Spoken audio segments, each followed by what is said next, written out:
সুপ্রিয় শিক্ষার্থীবৃন্দ, সবাইকে শুভেচ্ছা। আজকে আমি অনার্স প্রথম বর্ষের দক্ষিণ এশিয়ার ইতিহাস বিষয়ের একটি চ্যাপ্টার আলোচনা করব। চ্যাপ্টারটি হচ্ছে বিজেতা হিসেবে সমুদ্রগুপ্তের কৃতিত্ব, অর্থাৎ একজন শাসক হিসেবে সমুদ্রগুপ্ত যে সকল অঞ্চল জয় করেছিলেন এবং সেই অঞ্চলগুলি জয় করতে গিয়ে সমুদ্রগুপ্ত যে বীরত্বের পরিচয় দিয়েছিলেন, আমরা সেই বিষয়গুলি দেখব। একই সাথে দেখব বীরত্বের স্বীকৃতিস্বরূপ তিনি কোন কোন অঞ্চলগুলি তিনি জয় করতে সক্ষম হয়েছিলেন। বলা হয়ে থাকে যে প্রাচীন ভারতের বিজেতা রূপে যে সকল সম্রাটরা খ্যাতি অর্জন করেছেন তাদের মধ্যে সমুদ্রগুপ্ত ছিল অন্যতম। অর্থাৎ প্রাচীন ভারতে চন্দ্রগুপ্ত মৌর্য এবং কনিষ্কর পরে সমুদ্রগুপ্ত ছিলেন শ্রেষ্ঠ বিজেতা। সমুদ্রগুপ্তের পিতার নাম ছিল প্রথম চন্দ্রগুপ্ত। পিতা প্রথম চন্দ্রগুপ্তের নিকট থেকে সমুদ্রগুপ্ত উত্তরাধিকার সূত্রে মগধ রাজ্যটি লাভ করেন। মগধ রাজ্যের সিংহাসনে বসে সমুদ্রগুপ্ত তিনি এই ছোট্ট উপত্যকাটিকে কিভাবে তিনি একটি সর্বভারতীয় সাম্রাজ্যে রূপদান করতে পারেন, তিনি সেই প্রত্যয় নিয়ে তিনি তার শাসনকার্য পরিচালনা করতে শুরু করেন। আমরা একটু দেখে নেই সমুদ্রগুপ্তের রাজত্বকাল কোনটি ছিল, অর্থাৎ তিনি কত বছর রাজত্ব করেছেন এবং কত সাল থেকে কত সাল পর্যন্ত রাজত্ব করেছেন। এক্ষেত্রে দেখা যাচ্ছে যে ঐতিহাসিকদের মধ্যে সমুদ্রগুপ্তের রাজত্বকাল নিয়ে কিছুটা ভিন্ন মত রয়েছে, অর্থাৎ এক একজন ঐতিহাসিক এক একটি মতামত দিয়েছেন। এই মতামতের ক্ষেত্রে আমরা প্রথমেই দেখব ইউরোপিয়ান ঐতিহাসিক ভিনসেন্ট স্মিথ। তিনি বলেছেন কি সমুদ্রগুপ্ত 330 খ্রিস্টাব্দ থেকে 385 খ্রিস্টাব্দ পর্যন্ত রাজত্ব করেন, অর্থাৎ 55 বছর সমুদ্রগুপ্ত রাজত্ব করেন। কিন্তু ভারতীয় ঐতিহাসিক হেমচন্দ্র রায় এবং অন্যান্য আরও কয়েকজন ভারতীয় ঐতিহাসিক তারা বলছেন কি সমুদ্রগুপ্ত 330 খ্রিস্টাব্দ থেকে নয় বরঞ্চ 325 খ্রিস্টাব্দে মগধের সিংহাসনে বসেন এবং 380 খ্রিস্টাব্দ পর্যন্ত তিনি তার রাজত্ব করেন। সময়ের সিংহাসনে আরোহণের সময় নিয়ে ভিন্নমত থাকলেও এটা স্পষ্ট যে ভিনসেন্ট স্মিথ এবং হেমচন্দ্র রায় প্রমুখ ঐতিহাসিকরা উভয়ে যে বক্তব্য দিয়েছেন তাতে দেখা যাচ্ছে সমুদ্রগুপ্ত মোট 55 বছর শাসন কার্য পরিচালনা করেছিলেন। এখন আমরা দেখে নেব সমুদ্রগুপ্তর রাজত্বকাল সম্পর্কে, তার কৃতিত্ব সম্পর্কে জানার জন্য আমরা কোন কোন উৎস বা উপাদানের উপর নির্ভর করে থাকি।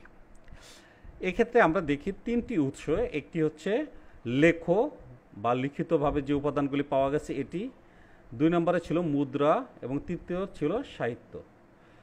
লেখকগুলির মধ্যে সর্বপ্রথমে যেটার কথা উল্লেখ করতে হয় সেটি হচ্ছিল সমুদ্রগুপ্তের যে সভাকবি ছিলেন হরিসেন, তার রচিত এলাহাবাদ প্রশস্তি। আবারও বলছি, এলাহাবাদ প্রশস্তি ছিল এই উৎসের মধ্যে যে লেখ একটি অংশ, এই লেখের মধ্যে সবচেয়ে উল্লেখযোগ্য সূত্র বা উপাদান এলাহাবাদ প্রশস্তি। এলাহাবাদ প্রশস্তির বাহিরে এরান লেখ, মথুরা লেখ ও গয়া লেখ নামে আরও কিছু লেখর সন্ধান পাওয়া গিয়েছে, যেগুলি থেকে সমুদ্রগুপ্ত তথা গুপ্ত সাম্রাজ্যের ইতিহাস সম্পর্কে আমরা তথ্য পেয়ে থাকি। লেখ এর পরে যেটি আসে মুদ্রা, অর্থাৎ সমুদ্রগুপ্ত তার রাজত্বকালে বিভিন্ন ধরনের মুদ্রার প্রচলন করেছিলেন। এ সকল মুদ্রার মধ্যে 5 ধরনের মুদ্রা পাওয়া গেছে। এই 5 ধরনের মুদ্রা সমুদ্রগুপ্তের রাজত্বকাল সম্পর্কে আমাদেরকে তথ্য দিয়ে থাকে, অর্থাৎ কোন পর্যন্ত সাম্রাজ্যের সীমা বিস্তৃত হয়েছিল, সমুদ্রগুপ্তের ধর্মবিশ্বাস কী ছিল, এই সকল বিষয় সম্পর্কে মুদ্রা থেকে আমরা তথ্য পেয়ে থাকি। 3 নম্বর যে উৎসটি ছিল সেটি হচ্ছে সাহিত্য। গুপ্ত যুগের সাহিত্য থেকে সমুদ্রগুপ্তের সম্পর্কে জানার অনেক তথ্য পাওয়া যায়। এগুলির মধ্যে পুরাণ ছিল সবচেয়ে উল্লেখযোগ্য। তবে পুরাণের ভিতর তোমরা জানো অনেকগুলি ভাগ ছিল বা খণ্ড ছিল। এই খণ্ডগুলোর মধ্যে সবগুলিতেই কিন্তু আবার সমুদ্রগুপ্তের সম্পর্কে আমরা তথ্য পাই না। আমরা যেগুলো থেকে সমুদ্রগুপ্ত সম্পর্কে তথ্য পাই তার মধ্যে উল্লেখযোগ্য হচ্ছে বায়ু পুরাণ, বিষ্ণু পুরাণ, মৎস্য পুরাণ এবং ব্রহ্মাণ্ড পুরাণ। বায়ু পুরাণ, বিষ্ণু পুরাণ, মৎস্য পুরাণ এবং ব্রহ্মাণ্ড পুরাণ, এই 4টি অংশ থেকে আমরা সমুদ্রগুপ্ত বা গুপ্ত সাম্রাজ্য সম্পর্কে অনেক তথ্য পেয়ে থাকি।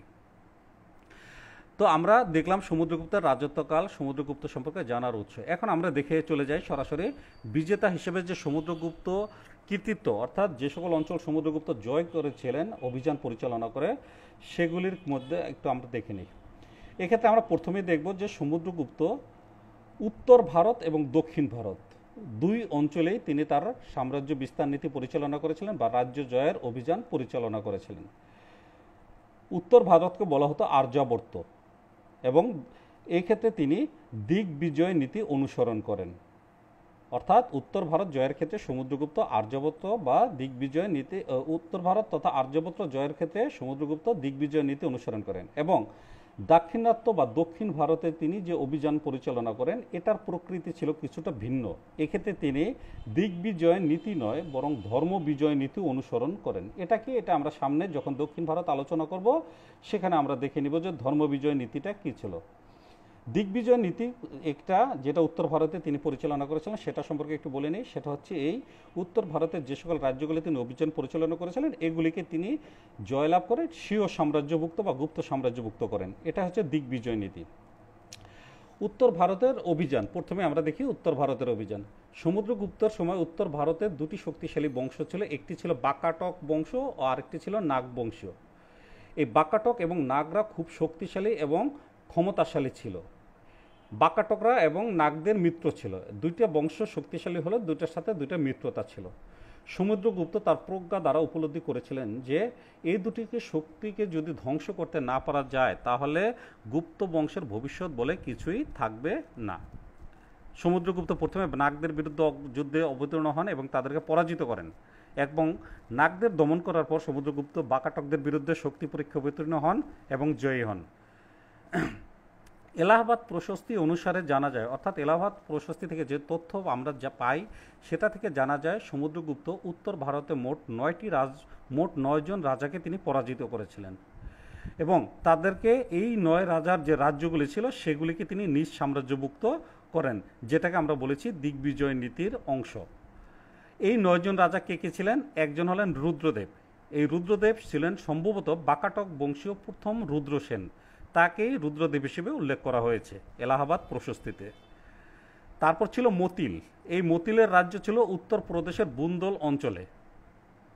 নাগদত্ত, ইনি ছিলেন এই নাগবংশীয় একজন রাজা ছিলেন। তারপর ছিল চন্দ্রবর্মন। চন্দ্রবর্মনের রাজ্য ছিল বাঁকুড়া জেলার গোরকোনা। এই গোরকোনার শাসনকর্তা ছিলেন চন্দ্রবর্মন। গণপতি নাগ, মথুরার নাগবংশীয় রাজা। তার রাজ্য ছিল কোনটি? মথুরা, এবং এখানে তিনি নাগবংশীয় রাজা হিসেবে গণপতি নাগ রাজত্ব করতেন। নাগসেন, জনৈক নাগ রাজা। অচ্যুত, বর্তমান ভারতের বেরিলি জেলা সেটার রাজা ছিলেন এই অচ্যুত। নন্দী ছিলেন আরেকজন নাগবংশীয় রাজা। এবং সর্বশেষ বলবর্মন, তিনি ছিলেন আসামের একজন রাজা। তো উত্তর ভারতের এই বাকাটক এবং নাগদের পরাজিত করে সমুদ্রগুপ্ত কি করেন? আটবিক রাজ্যগুলিকে জয় করেন। এরান লেখ সমুদ্রগুপ্তের, অর্থাৎ আমরা যে সমুদ্রগুপ্তের জানার 3টি উৎসের একটি হচ্ছে এরান লেখ। এখান থেকে যে তথ্য পাওয়া যায় তার থেকে জানা যায় সমুদ্রগুপ্ত আটবিক রাজ্যগুলোকে জয় করেন এবং এই আটবিক রাজ্যগুলো জয় করার ফলে সমুদ্রগুপ্তের পক্ষে দক্ষিণ ভারত আক্রমণ করা অনেকটা সহজ হয়। ডক্টর রায় চৌধুরীর মতে, ভারতীয় ঐতিহাসিক, তার মতে আটবিক রাজ্যগুলো আধুনিক জব্বলপুর ও গাজীপুর অঞ্চলে অবস্থিত ছিল। তারপর আমরা দেখব আটবিক রাজ্য জয়ের পরে কোট বংশীয় রাজাদের পরাজিত। বাকাটক, নাগ এবং আটবিকদের পরাজিত করার পর সমুদ্রগুপ্ত কোট বংশীয় রাজাদের পরাজিত করেন। এই কোট বংশীয় রাজারা দিল্লি ও পাঞ্জাবের পূর্বাঞ্চলে রাজত্ব করতেন। বর্তমান যে দিল্লি এবং পাঞ্জাব তার পূর্বাঞ্চলে এই কোট বংশীয় রাজারা রাজত্ব করতেন। তারপর 4 নম্বরে দেখব দক্ষিণ ভারত বা দাক্ষিণাত্য অভিযান। মনে রাখবা দক্ষিণ ভারতই দাক্ষিণাত্য নামে পরিচিত ছিল। ঐতিহাসিকদের মতে সমুদ্রগুপ্ত মধ্যপ্রদেশের মধ্য দিয়ে উড়িষ্যার দিকে এগিয়ে গিয়েছিলেন। মধ্যপ্রদেশের মধ্য দিয়ে উড়িষ্যার দিকে এগিয়ে গিয়েছিলেন এবং গঞ্জাম, বিশাখাপত্তনম, গোদাবরী, কৃষ্ণা এবং নেল্লোর এতগুলি জেলা অতিক্রম করে সর্বশেষে মাদ্রাজের যে দক্ষিণে কাঞ্চিপুর ছিল সেই কাঞ্চিপুরে এসে উপস্থিত হন বা পৌঁছান। দক্ষিণ ভারতের জয়ী রাজ্যসমূহ। সমুদ্রগুপ্ত উত্তর ভারতে আমরা জানি 9 জন রাজাকে পরাজিত করে তাদের রাজ্য স্বীয় সাম্রাজ্যভুক্ত করেছিলেন। তো দক্ষিণ ভারতের যে সকল রাজ্যগুলো সমুদ্রগুপ্ত অভিযান চালিয়েছিলেন সেগুলির ক্ষেত্রে আমরা দেখি যে এলাহাবাদ প্রশস্তিতে 12টি রাজ্য ও রাজার নাম পাওয়া যায়।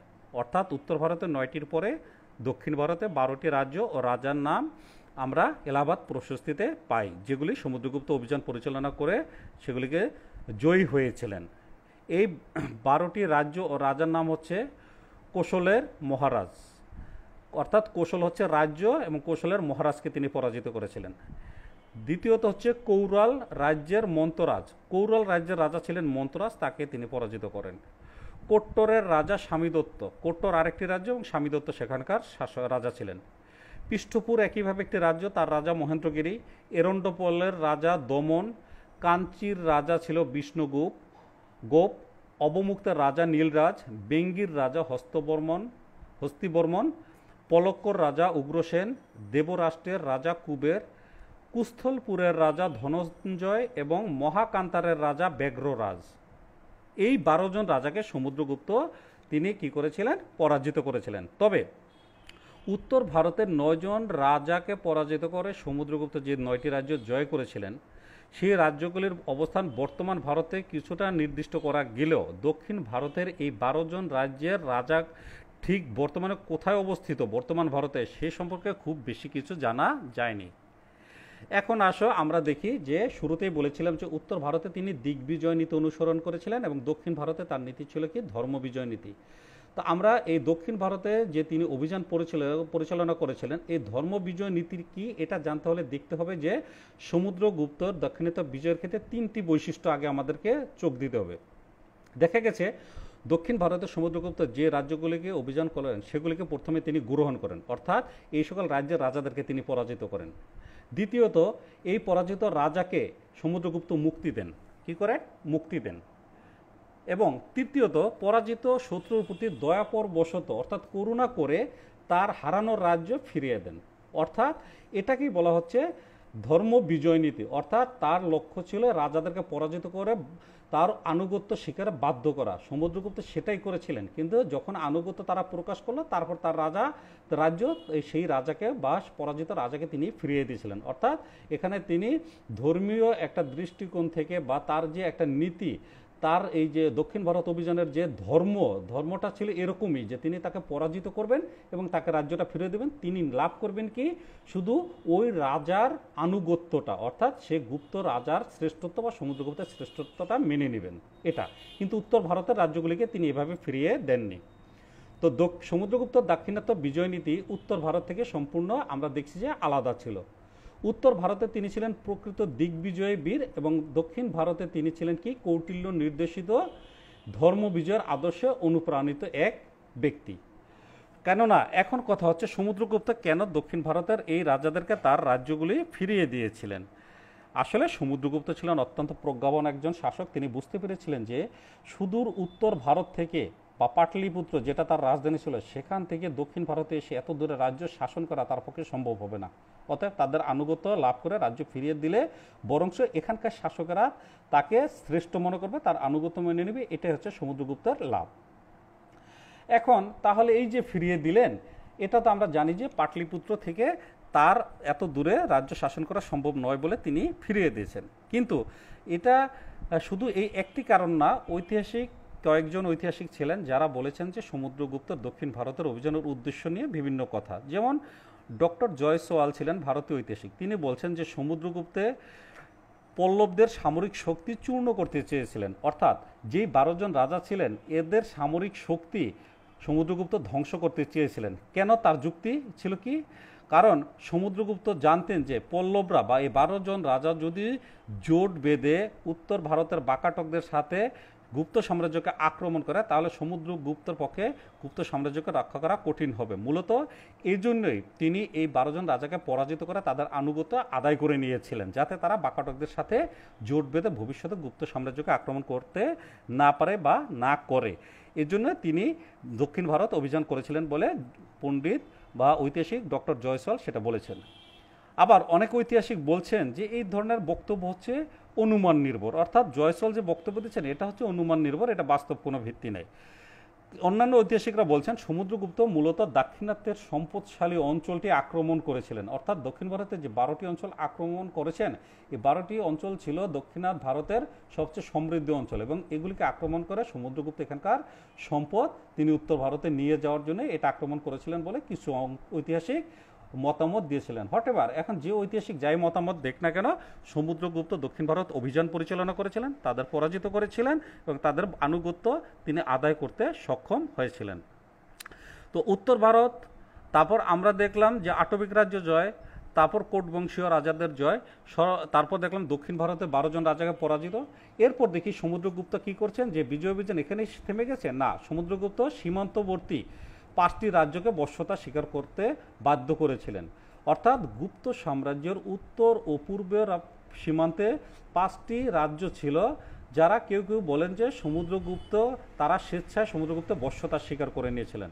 এখন সমুদ্রগুপ্তর তারা স্বেচ্ছায় বশ্যতা স্বীকার করুক বা সমুদ্রগুপ্ত অভিযান পরিচালনা করে বশ্যতা স্বীকার করান, যাই হন না কেন, এই 5টি রাজ্য সমুদ্রগুপ্ত বশ্যতা স্বীকার করেছিল, এটাই সমুদ্রগুপ্তের কৃতিত্ব ছিল।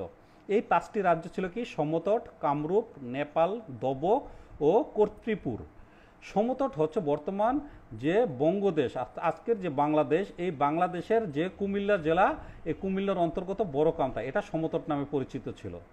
কামরূপ হচ্ছে কোনটা, আসামের গৌহাটি জেলা ও নিকটবর্তী অঞ্চল, যেটা বর্তমান আসামের গৌহাটি জেলা নিকটবর্তী অঞ্চল, এইটা ওই সময় কামরূপ নামে পরিচিত ছিল। নেপাল হচ্ছে বর্তমান যে স্বাধীন নেপাল, এটাকে বোঝাচ্ছে। দবক বলতে কেউ কেউ বলছেন বর্তমান ঢাকা, এবং কেউ কেউ বলছেন চট্টগ্রাম ও ত্রিপুরার পার্বত্য অঞ্চলকে, অর্থাৎ দবকটা হচ্ছে আমাদের বর্তমান বাংলাদেশে। সমতট এবং দবক এই দুটা। আর কর্তৃপুর যেটা বলতে বোঝায়, সেটাকে কেউ কেউ মনে করেন যে পাঞ্জাব, যেটা পাকিস্তানে পড়েছে, পাঞ্জাব অথবা গারোয়াল অঞ্চলকে কর্তৃপুর বলে অভিহিত করা হয়। তো এই সকল অঞ্চলগুলিও সমুদ্রগুপ্ত অভিযান পরিচালনা করে তার বশ্যতা স্বীকার করাতে সক্ষম হয়েছিলেন। এরপরে আমরা যে জিনিসগুলি দেখব, যে উপজাতীয় অঞ্চলগুলির রাজ্যগুলির প্রতি নীতি। শুধু এই ধরনের, এই যে আমরা উত্তর ভারত, দক্ষিণ ভারত, আটবিক রাজ্য, তারপর হচ্ছে কোট বংশীয় রাজ্য, হ্যাঁ, এই রাজ্যগুলি বা 5টি যে আমরা সীমান্তবর্তী রাজ্য, এর বাইরে আরও কিছু ক্ষুদ্র ক্ষুদ্র উপজাতি ছিল, যে অঞ্চলগুলিতে তারা স্বাতন্ত্র্য বা সাহিত্য শাসন ভোগ করতো বা নিজেদের মতো করে তারা স্বাধীনভাবে বসবাস করত। এই উপজাতিগুলো কারা ছিলেন? মালব, অর্জুনায়ন, যৌধেয়, ক্ষুদ্রক, আবির, কাক, মদ্রক, সনকানিক, খরপরিক, এ ধরনের উপজাতিরা ছিলেন। এরা কোথায় বসবাস করত? গুপ্ত সাম্রাজ্যের পশ্চিম দিকে। আমরা দেখলাম সীমান্তবর্তী যে 5টি রাজ্য, সেটা ছিল উত্তর পূর্ব দিকে, আর এই উপজাতিরা বসবাস করত গুপ্ত সাম্রাজ্যের পশ্চিম দিকে অবস্থিত পাঞ্জাব ও রাজপুতনার যে এলাকাটা, এগুলিতে বসবাস করত। তবে সমুদ্রগুপ্ত এ সকল উপজাত রাজ্যগুলোকে গুপ্ত সাম্রাজ্য রক্ষার ক্ষেত্রে বাফার স্টেট হিসেবে ব্যবহার করতে চেয়েছিলেন, হ্যাঁ, বা করেছিলেন। তাছাড়া উপজাতীয়দের স্বাতন্ত্র্য তিনি নষ্ট করা উচিত হবে না বলে সমুদ্রগুপ্ত মনে করতেন। তবে এই উপজাতীয় রাজ্যগুলিকে তিনি অভিযান চালিয়ে তাদের পরাজিত করেন নাই বা তাদের স্বাতন্ত্র্য নষ্ট করেন নাই, এদিকগুলিকে তিনি রেখে দিয়েছিলেন কি, বাফার স্টেট হিসেবে। বাফার স্টেট কাকে বলে? দুটো বা একাধিক বৃহৎ রাষ্ট্রের মধ্যবর্তী যে ক্ষুদ্র রাষ্ট্রগুলি, এগুলি সাধারণত বাফার স্টেট বা 2 রাষ্ট্রের মধ্যে প্রতিরোধকারী রাষ্ট্র হিসেবে যেগুলি চিহ্নিত, এগুলিকে বলা হয় বাফার স্টেট। অর্থাৎ উপজাতিগুলিকে সমুদ্রগুপ্ত স্বাধীন রেখেছিলেন, যাতে অন্য কোনো শক্তি গুপ্ত সাম্রাজ্যকে আক্রমণ করতে হলে যাতে তাদেরকে ওভারটেক করে এসে আক্রমণ করতে হয়। অর্থাৎ এই উপজাতীয় অঞ্চলগুলি সমুদ্রগুপ্তের রাজ্যের জন্য বাফার স্টেট হিসেবে তিনি রেখে দিয়েছিলেন। উপজাতীয়দের পরে আমরা দেখব বিদেশি শাসকদের প্রতি নীতি। ভারতীয় ঐতিহাসিক ডক্টর রায়চৌধুরীর মতে সীমান্ত পারের বিদেশি শাসকরা সমুদ্রগুপ্তের বশ্যতা স্বীকার করেছিলেন। সীমান্ত পারের বিদেশি শাসকরা, এই বিদেশি শাসক কারা ছিলেন? যতটুকু জানা যায় এলাহাবাদ প্রশস্তি থেকে, তাতে দেখা যাচ্ছে এই বিদেশিরা ছিলেন কারা? সিংহল, যেটা বর্তমান শ্রীলঙ্কা, এরা ছিল বিদেশি। আরেকটা নাম পাওয়া যায় দৈবপুত্র শাহী শাহানুশাহী, দৈবপুত্র শাহী শাহানুশাহী, এবং শক মুরুন্ড যে রাজ্য, এই রাজ্যের শাসকগণ ছিলেন এই তালিকায়। অর্থাৎ এরা ছিলেন বৈদেশিক শাসক, বিদেশি শাসক। তাদের প্রতি সমুদ্রগুপ্তের নীতি কী ছিল? এরা সমুদ্রগুপ্তের বশ্যতা স্বীকার করেছিলেন। সমুদ্রগুপ্ত তাদের বিরুদ্ধে অভিযান পরিচালনা করেছিলেন কিনা সেটা জানা যায় না। তবে কোনো কোনো ঐতিহাসিক বলছেন যে দৈবপুত্র শাহী শাহানুশাহী, এখানে বলতে 2 জনকে বোঝানো হয়েছে। একজন হচ্ছে দৈবপুত্র আর শাহী শাহানুশাহী হচ্ছে আরেকজন। তো 2 জন হোক বা 3 জন হোক, মোটামুটি এই ধরনের বিদেশি শাসকরা সমুদ্রগুপ্তের বশ্যতা স্বীকার করেছিলেন বা সমুদ্রগুপ্তের প্রতি নমনীয় ছিলেন। এরা সমুদ্রগুপ্তের সময়ে কেউ গুপ্ত সাম্রাজ্যকে আক্রমণ করার ধৃষ্টতা দেখান নাই। সেই হিসেবে সমুদ্রগুপ্ত ছিল কি এই সকল রাজাদের থেকে হাত থেকে বা হস্তক্ষেপ থেকে অনেকটা নিরাপদ। ভারতের বাইরে সিংহল ও অন্যান্য অঞ্চলে সমুদ্রগুপ্তের প্রভাব সম্প্রসারিত ছিল। সমুদ্রগুপ্ত যখন তিনি মগধের রাজা ছিলেন ওই সময়ে, বা তিনি সর্বভারতীয় সাম্রাজ্য গঠন অভিযান পরিচালনায় ব্যস্ত ছিলেন, ওই সময় সিংহলের রাজা ছিলেন মেঘবর্ণ। তিনি সমুদ্রগুপ্তের সবাই একজন প্রতিনিধি পাঠিয়েছিলেন বা দূত পাঠিয়েছিলেন এবং সমুদ্রগুপ্তের অনুমতি নিয়ে মেঘবর্ণ একটি মঠ ও যাত্রী নিবাস নির্মাণ করে দিয়েছিলেন গুপ্ত সাম্রাজ্যের নাগরিকদের জন্য। সিংহল ছাড়াও সমুদ্রগুপ্ত মালয় উপদ্বীপ, জাভা, সুমাত্রা ও অন্যান্য দ্বীপের হিন্দু উপনিবেশগুলোর উপর কিছুটা কর্তৃত্ব করতেন। এছাড়া ফাহিয়েন যে তিনি চীনা পরিব্রাজক ছিলেন, তার বিবরণ থেকে জানা যায় মধ্য জাভা, যেটা বর্তমান ইন্দোনেশিয়ায় পড়েছে, সেখানে গুপ্ত যুগের স্বর্ণমুদ্রা পাওয়া গেছে এবং কম্বোডিয়া যে ছিল রাজধানী কাম্পুচিয়া, এই কাম্পুচিয়া গুপ্ত যুগের ভাস্কর্য স্থাপত্যের নিদর্শন পাওয়া গিয়েছে। অর্থাৎ এ থেকে জানা যায় কাম্পুচিয়া, জাভা বা মালয় উপদ্বীপ, সুমাত্রা এরকম অন্যান্য দ্বীপগুলোর সাথে সমুদ্রগুপ্তের একটা হৃদ্যতাপূর্ণ সম্পর্ক ছিল এবং এটা তিনি তৈরি করে নিয়েছিলেন তার নিজের কৃতিত্বের বলে বা কৃতিত্বের দ্বারা। এখন আমরা দেখি সমুদ্রগুপ্তের রাজ্য সীমা কি। উত্তর ভারত, দক্ষিণ ভারত, আটবিক রাজ্য জয়, কোট বংশ রাজা জয়, সীমান্তবর্তী রাজ্য জয়, উপজাতীয় রাজাদের প্রতি নীতি এবং বিদেশি শাসকদের প্রতি সব মিলিয়ে সমুদ্রগুপ্ত গুপ্ত সাম্রাজ্যকে কিভাবে তিনি একটা রূপদান করেছিলেন। এক্ষেত্রে আমরা দেখব যে বিরাট এক অঞ্চল জয় করে সমুদ্রগুপ্ত শত যুদ্ধ বিজয় হিসেবে ভারতের সার্বভৌম ক্ষমতার অধীশ্বর হয়েছিলেন। শত যুদ্ধ বিজয় আমরা দেখো যতগুলি পড়েছি, কোথাও দেখিনি যে সমুদ্রগুপ্ত কোনো অভিযানে পরাজিত হয়। তো সব মিলে সমুদ্রগুপ্তের সাম্রাজ্য সীমাটা দাঁড়ালো এভাবে: উত্তরে হিমালয়ের পাদদেশ পর্যন্ত, দক্ষিণে নর্মদা নদী পর্যন্ত, পূর্বে ব্রহ্মপুত্র নদী এবং পশ্চিমে যমুনা ও চম্বল পর্যন্ত তিনি একটা বিশাল সাম্রাজ্য সীমা তৈরি করতে সক্ষম হয়েছিলেন। সর্বভারতীয় সাম্রাজ্য গঠনের আদর্শের দ্বারাই তিনি অনুপ্রাণিত হয়ে এত বড় একটি সাম্রাজ্য গঠন করার পরে তিনি কি করলেন যে অশ্বমেধ যজ্ঞের অনুষ্ঠান করেন এবং অশ্বমেধ পরাক্রম উৎকীর্ণ স্বর্ণ মুদ্রা প্রচলন করেন। অর্থাৎ অশ্বমেধ যজ্ঞ বলতে বোঝাচ্ছে একটা বড় ধরনের যাগযজ্ঞ অনুষ্ঠান এবং এখানে অনেক মানুষ অংশগ্রহণ করবে, অনেক খাওয়া দাওয়া হবে, অনেক পূজা হবে, এরকম একটা করেছিলেন। এটা যে তিনি একটি বিশাল সাম্রাজ্য প্রতিষ্ঠিত করতে সক্ষম হয়েছেন, আত্মতৃপ্তি থেকে সমুদ্রগুপ্ত এই অশ্বমেধ যজ্ঞের আয়োজন করেছিলেন। এখানে তোমরা দেখো যে সমুদ্রগুপ্তের যে সাম্রাজ্য সীমাটা গোলাপি যে বর্ডার দেয়া, এইটার ভিতরকার যে জায়গাগুলি, এই জিনিসগুলি ছিল সম্পূর্ণ সমুদ্রগুপ্তের নিজ রাজ্যভুক্ত অঞ্চল। এবং এই পাটলিপুত্র এখানে আছে, দেখো এই পাটলিপুত্র ছিল সমুদ্রগুপ্তের রাজধানী। এর বাইরে এই নীল বর্ডার দেওয়া যে অঞ্চলটা বাকাটকদের রাজ্য, এটাকে সমুদ্রগুপ্ত নিজে দখল করতে সক্ষম হয়েছিলেন। তো এই গোলাপি এবং নীল এই সব মিলিয়ে তিনি যে দেখা যাচ্ছে যে টোটাল ম্যাপের একটা বিশাল অংশই তিনি দখল করতে সক্ষম হয়েছিলেন, যেটাকে গুপ্ত সাম্রাজ্যভুক্ত করেন। আর এই সোনালী কালার যেটা, সেটা ছিল কি ক্ষত্রিয়দের রাজ্য। এটা পার্শ্ববর্তী আরেকটা রাজ্য ছিল ক্ষত্রিয়, যেটার রাজধানী ছিল উজ্জয়িনী, এটা ছিল আলাদা একটা।